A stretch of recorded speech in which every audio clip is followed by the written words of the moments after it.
دویم نمبر هغه ګیفټران هم چې دوی ته ګیفټینګ کوي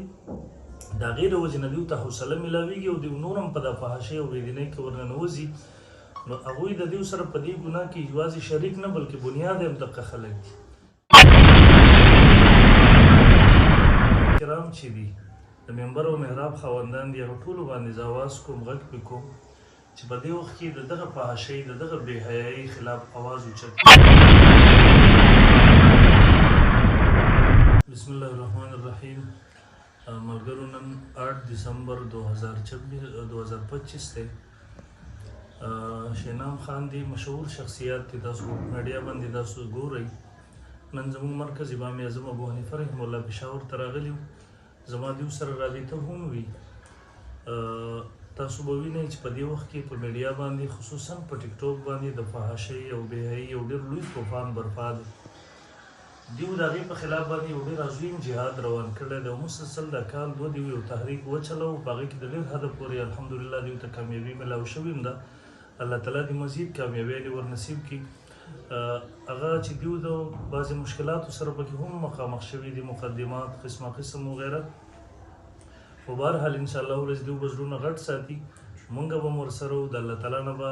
په دغې باندې د اجر او د ثواب امید ساتي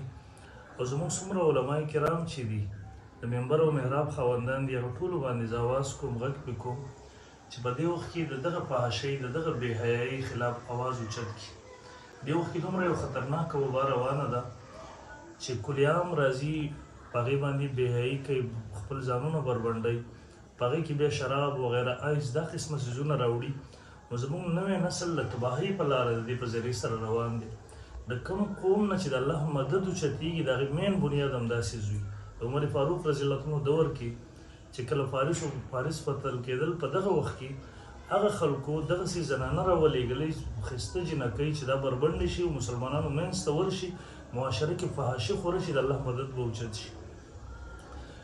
نو موږ او تاسو ته محترمو د دې په خلاف باندې حکم دی رسول الله صلی الله علیه وسلم فرمایي من رأى منکم منکرا فلیغیره بیده تاسو کې چې څوک یو ناروا کار وګوري نو هغه دې په خپل لاس سره منع کړي د اقتدار خاوندانو ته هم د دغې حکم دی فإن لم يستطع فبلسانه که د دې طاقت لري نو په ژبه سره دې دا بند کړي وإن لم يستطع فبقلبه او که د دې طاقت هم نه وي کم از کم په زړه کې خو د دې نه نفرت وکړي بد دې وګڼي خو دا د ایمان د ټولو نه کمزورې درجه ده نو محترمو د دې په خلاف باندې اواز اوچتول غږ کول دا زموږ ستاسو د ټولو ذمهداري ده دا جهاد په دې وخت کې شینام خان دی ادا کړی دی او ادا کوي موږ ورله دعاګو هم یو او یقین دهاني هم ورکوو چې انشاءالله موږ به در سره ولاړ یو موږ به غږ اوچتو په میډیا باندې د منبر او محراب نه او دویم نمبر هغه ګیفټران هم چې دوی ته ګیفټینګ کوي د هغې د وجې نه دوی ته حوصله میلاویږي او دوی نور هم په دا فحاشۍ او بېدینۍ کې ورننوځي نو هغوی د دوی سره په دې ګناه کې یوازې شریک نه بلکې بنیاد یې هم دقه خلک دي دا هغه مالونه دي چې دنیا کې هم په غلطه لار باندې ځي او په آخرت کې هم د دوی دپاره د تباهۍ او د هلاکت او د عذاب ذریعه ګرځېږي الله رب ذوالجلال دې موږ د هغې نه وساتي زه د دوی شکریه هم ادا کوم چې زموږ ځای ته راغلي وو او انشاءالله موږ ورسره ولاړ یو زموږ د پوره خیبر پښتونخوا څومره علما چې دي څومره ملګري چې دي هغوی به اواز هم لګېږي د دغې په خلاف او د دوی ملګرتیا به هم کوو موږ کوم ځای کې هم تاسو موږ ته وایي انشاءالله العزیز موږ به ستاسو سره ولاړ یو حاضر به یو درته او زه شکریه دوباره بیا ادا کوم ندیم صاحب زه ستاسو ډېره زیاته شکریه ادا کوم تاسو موږ له دومره قیمتي ټایم راکړو ستاسو زموږ فخر یې د ټول خیبر پښتونخوا